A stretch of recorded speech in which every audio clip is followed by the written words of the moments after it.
My dear all students and viewers, welcome on my YouTube channel. पिछले lecture में यानी एमालगमेशन चल रहा है सेमेस्टर 4 का। एमालगमेशन में पहले मैंने उसका सारा डिटेल्स एक्सप्लेन कर दिया है और उसमें जर्नल एंट्री हो चुका है। आज पहले ही उसी लेक्चर में मैंने कहा था कि आज जो नए लेक्चर में हम लोग मिलेंगे तो नई क्वेश्चन का शुरुआत करेंगे, क्वेश्चन स्टार्ट करेंगे। तो आज हम क्वेश्चन शुरू करने जा रहे हैं। अरे share issued at par, topic है शेयर इशूड एट पार।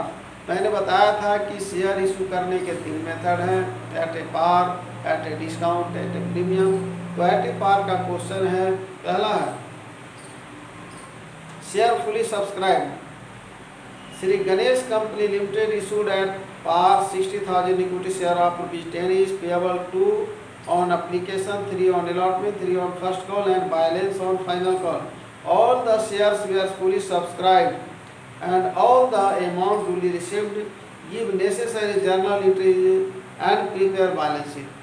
इसमें जर्नल एंट्री बनाना है, उसके बाद बैलेंस शीट बनाना। इसका मतलब हुआ कि जर्नल एंट्री के बाद हमको लेजर खोलना होगा। कैश बुक जब तक हम नहीं बनाते हैं बैलेंस शीट नहीं बनाया जा सकता। तो पहले जर्नल एंट्री करेंगे। बहुत ही सिंपल क्वेश्चन है। मात्र अमाउंट को जो जर्नल एंट्री बनाया गया उसी पर, जो लिखाया गया उसी पर बैठा देना है। Journal entries in the books of Shri Ganesh.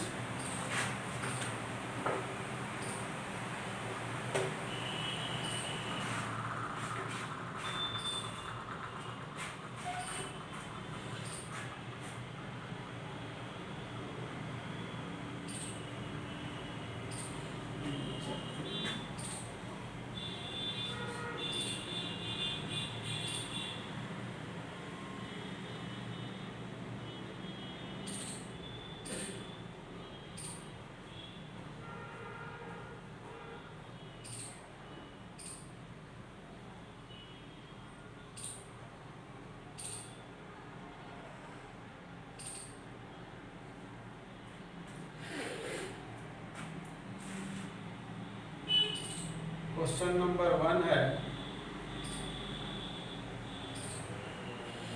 Journal entries in the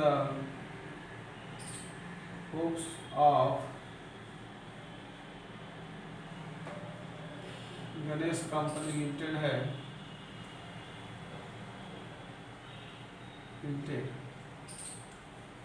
journal entry format में बना सकते हैं और ऐसे भी नंबर देकर के। पहला है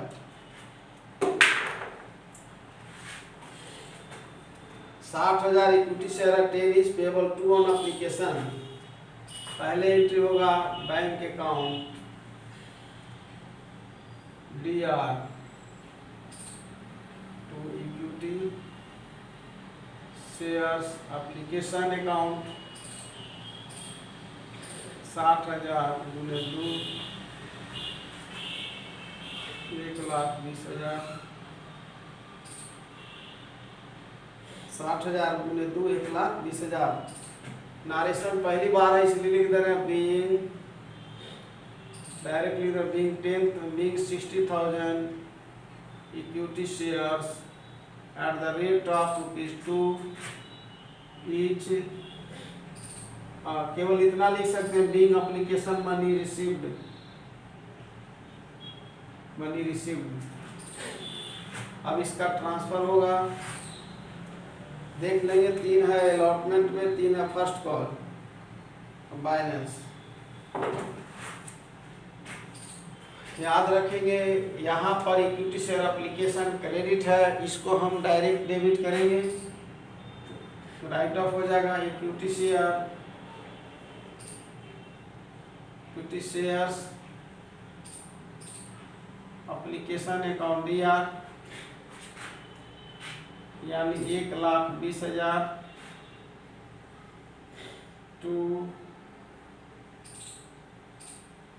इक्विटी शेयर्स कैपिटल अकाउंट। यहाँ नारेशन होगा being equity shares application money transferred to equity share capital account, transfer हो गया। एप्लीकेशन का हो गया, तीसरा एंट्री होगा अलॉटमेंट ड्यू का, equity shares allotment account DR, equity share allotment account DR, equity share allotment account DR to equity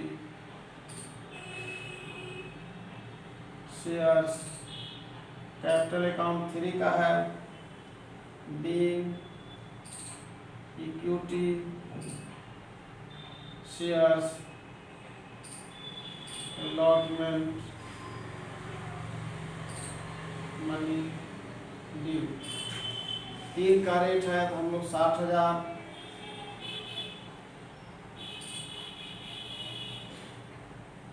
1,80,000 होगा, यहाँ भी 1,80,000। नारेशन लिखा हुआ being allotment money due, simple question है, इसको हम लोग पेमेंट को रिसीव करेंगे। अलॉटमेंट डेबिट है, क्रेडिट होगा, बैंक रुपया आएगा bank account DR to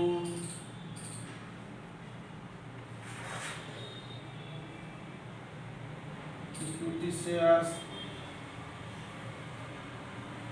allotment account, bank account DR to equity shares allotment account, bank account DR to equity shares allotment account का सेम उतारना उसको,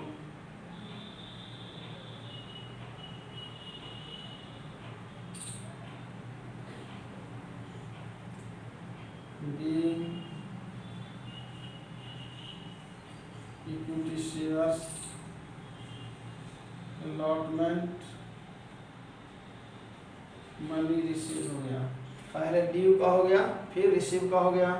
अब हम लोग फर्स्ट कॉल का एंट्री करेंगे, इक्विटी शेयर फर्स्ट कॉल, पहले का हो गया 2, 3, 5, अब 3 है फर्स्ट कॉल में, इक्विटी शेयर 3 है फर्स्ट कॉल में, 3 है फर्स्ट कॉल में।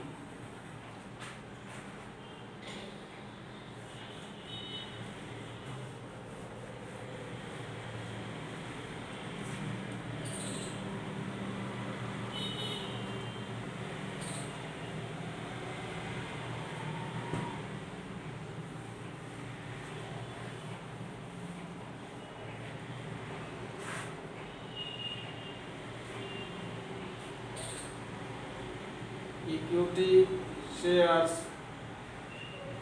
First call account DR, due का एंट्री हो रहा है 2 इक्विटी शेयर्स कैपिटल अकाउंट, इसका भी रेट 3 है, 1,80,000 होगा, B first call money due का हो गया, इसको मिटा ही देते हैं, हम लोग रिसीव का एंट्री करेंगे।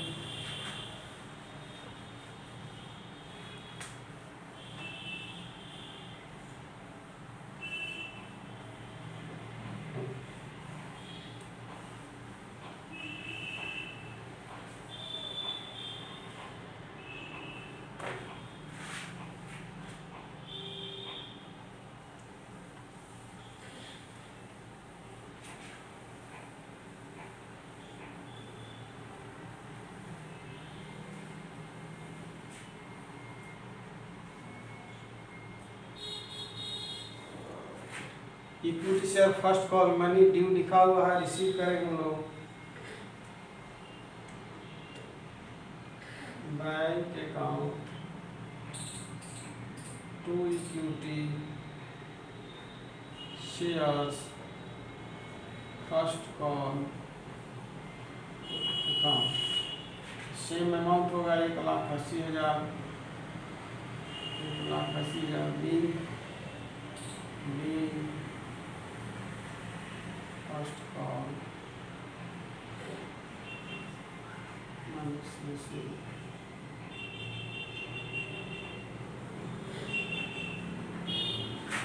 अब हो गया सेकेंड कॉल। पहले था एप्लीकेशन में 2, अलॉटमेंट में 3, फर्स्ट कॉल में 3, 2 3 5 3 8 हो गया। 10 में से 8 घटाया बचा 2, फाइनल कॉल होगा। अब लिखाएगा equity shares second and final call count year 2 equity shares capital account depend हो गया 1,20,000 B final call money B.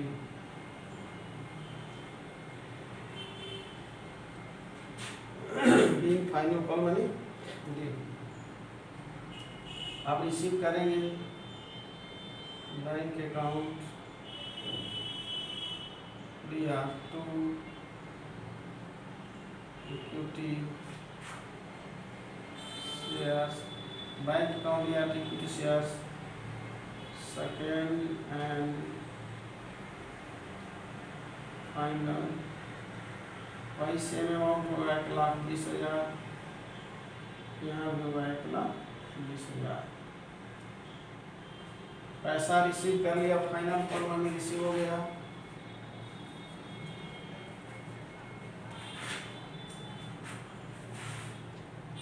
Give necessary journal entries and prepare balance sheet banana. Application money 1,20,000 1,80,000 1,80,000 final call 1,20,000 6 lakh. अब हम लोग पहले cash book बनाएंगे, चूँकि space सही नहीं है इसलिए याद रखेंगे कि जहाँ भी बैंक है, जैसे बैंक यहाँ पर है तो बैंक अकाउंट या इक्विटी सेकेंड एंड फाइनल इतना है, इतना पर से लिख रहे हैं। कहाँ से कैसे लिखेंगे पूरे मिटाने के बाद समझाने में परेशानी होगी।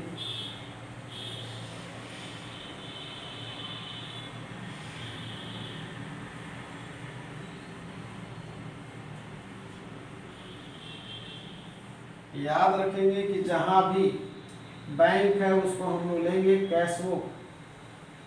कंपनी अपने यहाँ जो है कैश बुक बनाएगी, कैश बुक वही रख रही है कैश बुक।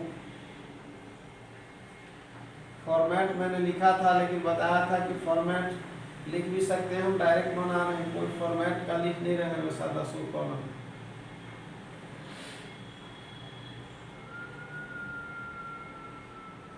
पहला याद रखेंगे तो हो गया पार्टिकुलर, यहाँ हो गया amount rupees, particular amount rupees. यानी कैश बुक को सिंपल फॉर्म में बना रहे हैं कि जो पैसा कल भाई ने बताया था कि जैसे कैश बुक में एक ऐसी बही है जिसके अंतर्गत केवल नगद लेन देन को लिखा जाता है, लेकिन यहाँ पर चूंकि कंपनी कैश बुक मान के ये चल रहे कि नहीं रख रही है, क्योंकि अगर कंपनी कैश बुक पहले रखती है तो डायरेक्ट हम लोग कैश का एंट्री यहाँ नहीं करते, सीधे हम लोग कैश बुक में ही ले जाते हैं उसको। लेकिन यहाँ पर है कि हम जो है अभी कैश बुक बना रहे हैं यह मान करके कि यानी company note maintain cash book, तो यहाँ कैश बुक बना रहे हैं। तो जो कैश का सबसे पहले था बैंक अकाउंट या to equity share application account. याद रखना है कि कंपनी सारा लेन देन यानी बैंक के ही माध्यम से करती है, तो यानी बैंक लिखा जाता है। ये है यानी कंपनी जैसे एक कॉलम कैश का बनाती है, दूसरा बैंक का। तो यहाँ पर पहला अमाउंट था बैंक अकाउंट या to equity shares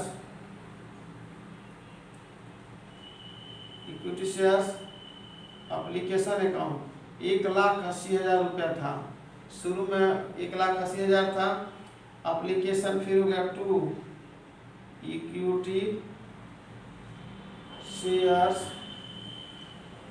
allotment account, ये भी था वैसे ही 1,80,000।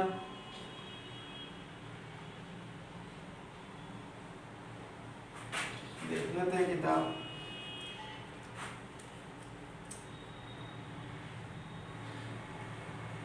हाँ, कंपनी लिमिटेड जो है ईच पेएबल टू यानी 60,000 दूना 1,20,000 है एप्लीकेशन पर each payable to on application 3 on allotment 3 on first call.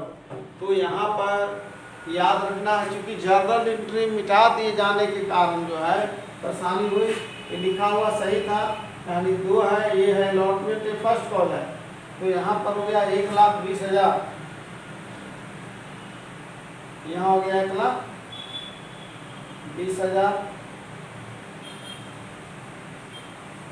फिर अलॉटमेंट लिखा हुआ है, अलॉटमेंट 3 है यहाँ पर, तो ये 6 × 18 1,80,000 अलॉटमेंट हो गया। बैंक अकाउंट दिया 2 equity share allotment account, bank account दिया 2 equity shares first call account, first call account ये भी होगा 1,80,000 हो जाएगा। Equity shares second and final call account, यहाँ का 1,20,000।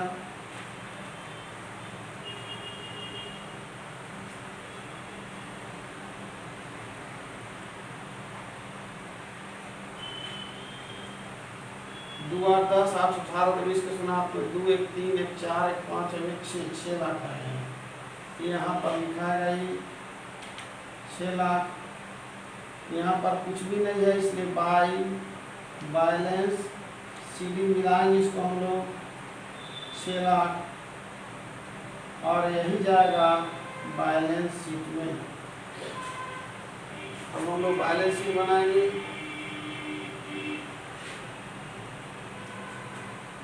कैश बुक में हो गया एंट्री। अब हम लोग इसी से, क्योंकि ऐसे डायरेक्ट हम लोग लिखते हैं इसी जोड़ करके, तो कैश बुक बना दिए कि ताकि समझ में आएगा कैश बुक का एंट्री कैसे होगा। जो बैंक से जितना भी रिलेटेड होगा, बैंक अकाउंट या equity share application, bank account या equity share allotment, bank account या इक्विटी शेयर फर्स्ट कॉल, यानी बैंक अकाउंट या 2 equity share second and final call entry हो गया। तो हम लोग बैलेंस शीट का एंट्री करेंगे।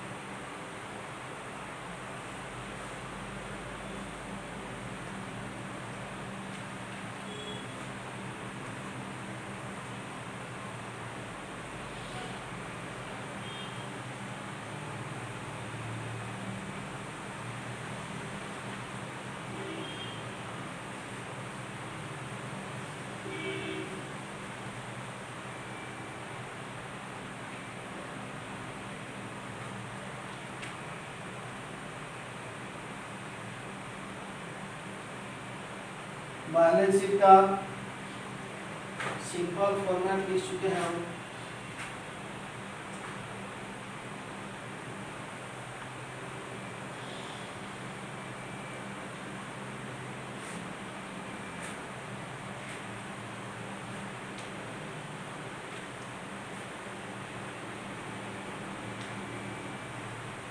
Balance sheet of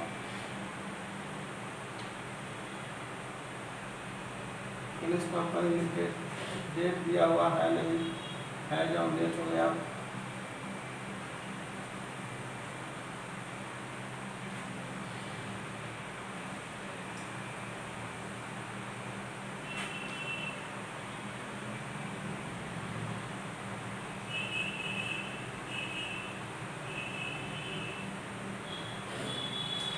balance sheet यानी बैलेंस शीट कंपनी के वित्तीय स्थिति को प्रदर्शित करता है।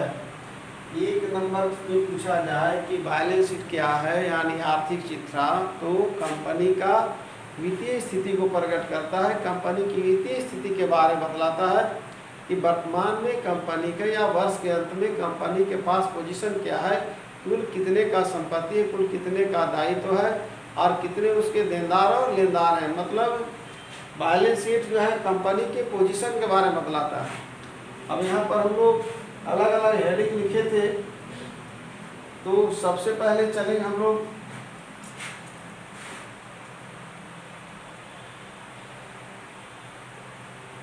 Equity and liquidity.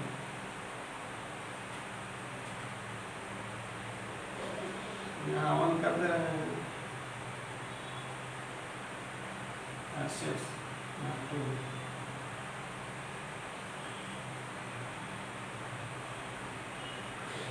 पहला नंबर में आता है shares holder fund.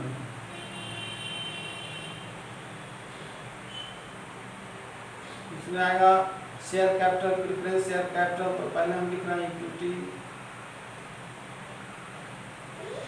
Shares capital. इसका भी हम लोग अकाउंट बनाते हैं इक्विटी शेयर कैपिटल का, तो भी हमारा वो रिजल्ट आ जाता है इक्विटी शेयर कैपिटल का। तो यहाँ पर है 60,000 equity shares at the rate of ₹10 etch directly दिए 6 लाख। दूसरा में आता है नॉन करंट लायबिलिटी में लिखा हुआ था डिवेंचर बैंक लोन है नहीं। तीसरा में आता है current liability,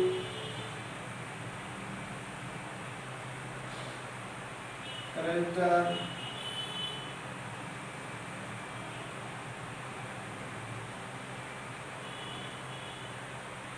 creditor bills payable हो गया।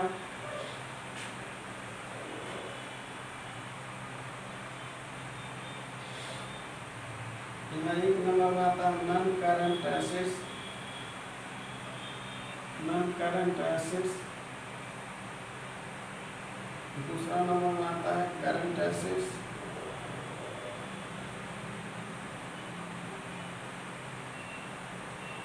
तीसरा नंबर मिसलेनियस एक्सपेंडिचर।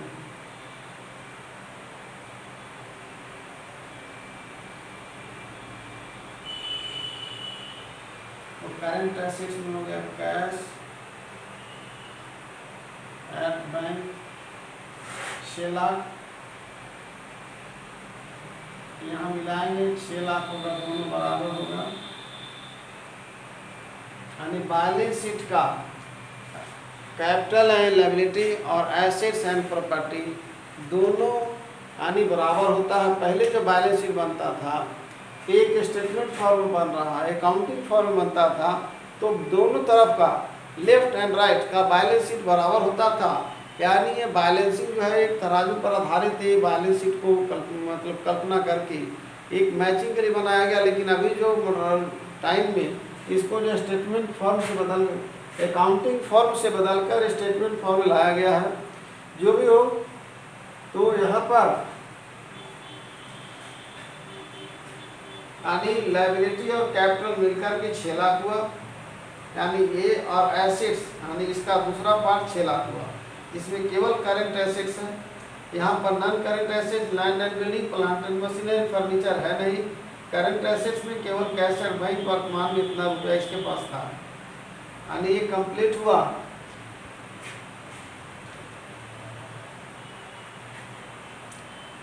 अब हम लोग क्वेश्चन को पहले भी बताया गया था, ये एट ए पार है तो इसमें कोई चेंजिंग नहीं है, यानी प्रीमियम और डिस्काउंट में चेंजिंग हुआ और उसका एंट्री किया जाएगा।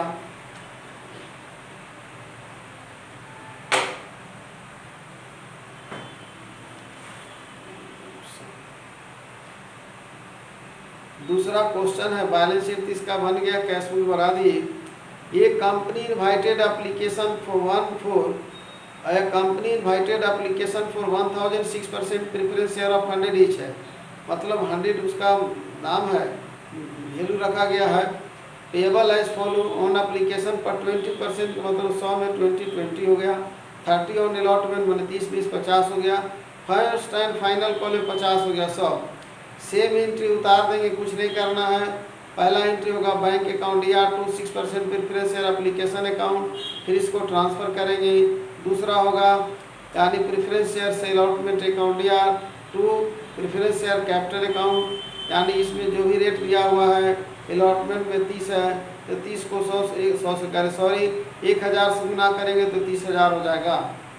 कहने का मतलब और इसमें कुछ भी नहीं है, केवल अमाउंट बैठा देना है। 50% है फाइनल, यानी 100 में 50 तो 50 से इसको गुना करके 50,000 कर देंगे। यानी लिखेंगे final second and final call account DR2 का लिखाएगा 6% प्रेफरेंस शेयर कैपिटल अकाउंट। और फिर मनी को हम लोग प्राप्त करेंगे, ड्यू के बाद प्राप्त करते हैं।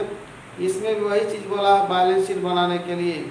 तो ये बहुत ही सिंपल है, जिस तरह से क्वेश्चन बना उसी तरह से बन जाएगा। आगे हम लोग क्वेश्चन जो बनाएंगे इशू एट प्रीमियम पर, यानी इशू एट प्रीमियम पर याद रखना है, पहले भी बताया गया है कि अगर कोई सूचना नहीं दिया हो तो प्रीमियम का लेखा अलॉटमेंट के साथ होगा। और यहाँ ऐसे लिख ही दिया है कौन application 30 on allotment 35 including premium. इसका मतलब है कि प्रीमियम का भुगतान जो है कर रहा है अलॉटमेंट के समय on 21st call, final call में 20 है। Application for 7,500 shares we are received, यानी 7500 शेयर को लेकर के हम लोग चलेंगे। ऊपर में दिया है 10,000 तो 10,000 का मतलब हो गया वो हो गया, यानी 10,000 से है। और इशूड कैपिटल यहाँ दिया, पूरा क्वेश्चन पढ़े नहीं, 8,000 इशूड कैपिटल है, 7,500 सब्सक्राइब होगा। तो अभी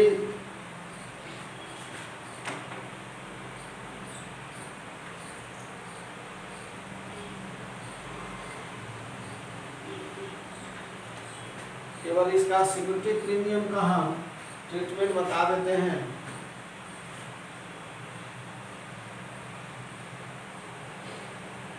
बैलेंस शीट में यहाँ पर कहीं कोई कंफ्यूजन नहीं होना चाहिए, क्योंकि इस तरह का फॉर्मेट पहले भी हम लिखे थे। शेयर होल्डर फंड में बताया गया था कि उसमें क्या क्या आएगा।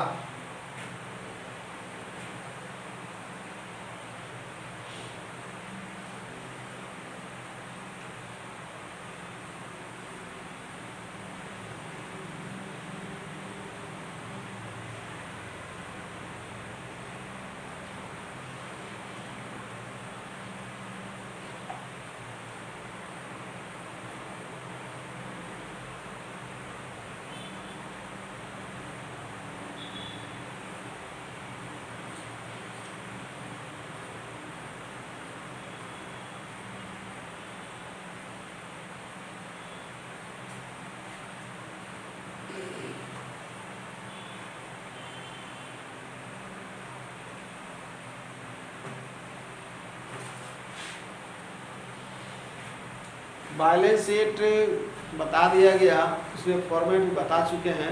एंट्री बता रहे हैं कि प्रीमियम पर क्या कंडीशन होगा। बताया गया था कि प्रीमियम जो है जनरल अलॉटमेंट के साथ होता है लेखा। अगर कोई सूचना दिया हुआ ऐसा भी हो सकता है कि एप्लीकेशन के समय भी प्राप्त कर रहा हो, तो वहाँ भी हम लोग bank account DR2 equity share application करेंगे अप टू सिक्योरिटी प्रीमियम। यहाँ अलॉटमेंट के साथ कर रहा है, यानी जहाँ भी होगा सिक्योरिटी प्रीमियम क्रेडिट होगा। और एक बैलेंस शीट के लायबिलिटी साइड में लिखा जाएगा। यहाँ बताया जा रहा था कि शेयर होल्डर फंड में share holder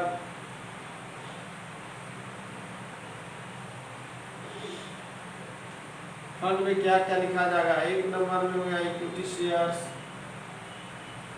capital, general reserve,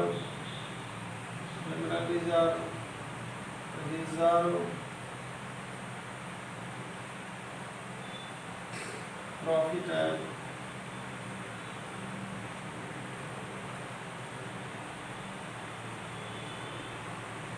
security premium. अगर वर्कमैन कंपनसेशन दिया हुआ है तो रिजर्व फंड लिख चुके हैं। Any other reserve end fund, any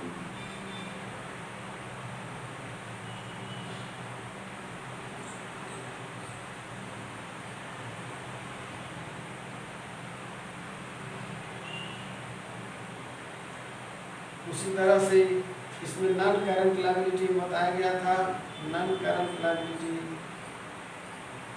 non current liability में डिवेंचर बताया गया था आएगा,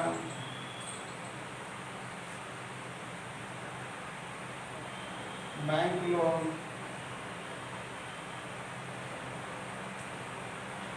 long term loan,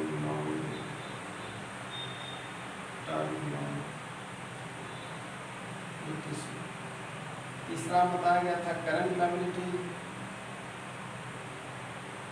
current liability में आएगा सबसे पहले creditor,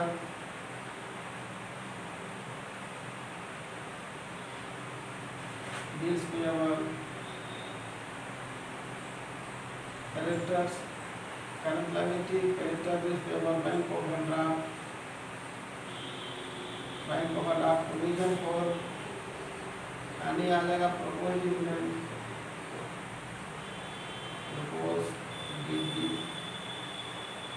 then provision for taxation इधर है, provision for taxation, short term loan,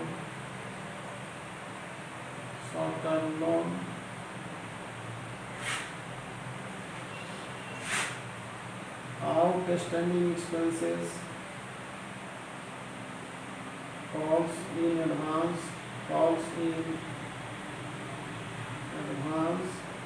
यदि दिया हो EPM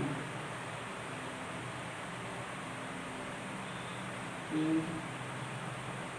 क्वेश्चन। इससे ज़्यादा आइटम मिलेगा ही नहीं। एसेट्स के बारे में बता दिया गया है। एसेट्स के बारे में पहले ही बताया गया है कि नॉन करंट एसेट्स किसको कहा जाएगा और उसका हो चुका है। करंट एसेट्स में भी बता दिए हैं, क्वेश्चन बनते समय पहले ही सब पढ़ चुके होंगे।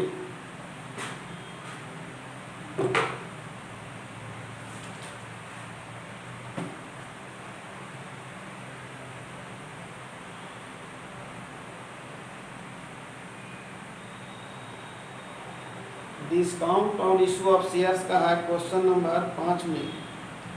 और कॉल इन एरियर हम लोग एक आगे टॉपिक पर चर्चा कर लेते हैं। कॉल इन एरियर का हिंदी होता है अदत याज पर। जब अंशधारी कंपनी द्वारा मांगी गई राशि का समय पर यानी ड्यू डेट पर भुगतान नहीं कर पाते हैं तो उसे हम अदत याचना या कॉल इन एरियर कहते हैं।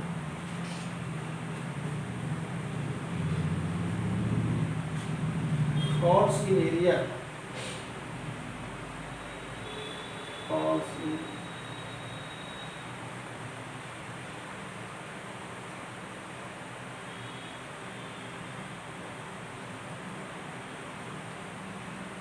या बाकी बी।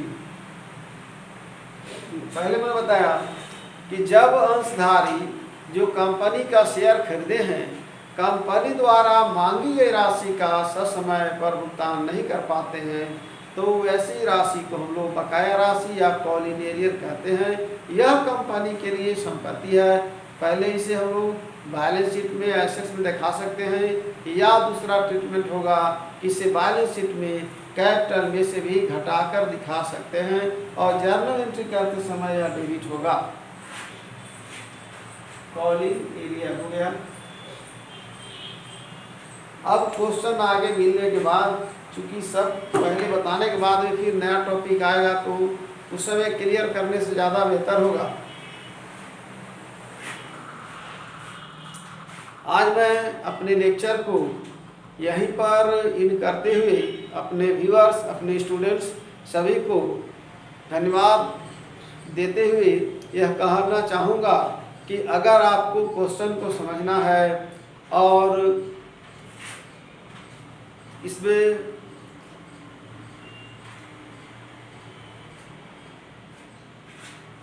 विस्तृत नॉलेज की जानकारी चाहते हैं तो ऐसी स्थिति में आपको वीडियो शुरू से अंत तक देखना होगा तभी समझ में आएगा। अन्यथा वैसे चाहेंगे कि 10 मिनट वीडियो देखें और पूरा समझ में आ जाए, ऐसा कभी संभव नहीं होगा। इसलिए मेरा एक रिक्वेस्ट होगा कि कंटिन्यू वीडियो को लगातार देखें, और तब नहीं समझ में आता है उसके बाद जो है आपको माध्यम से बताया गया है कि आप कैसे प्रश्न कर सकते हैं। मैं पुनः धन्यवाद देते हुए अपने व्यूअर्स और स्टूडेंट को मैं अपने लेक्चर को एंड करता हूँ।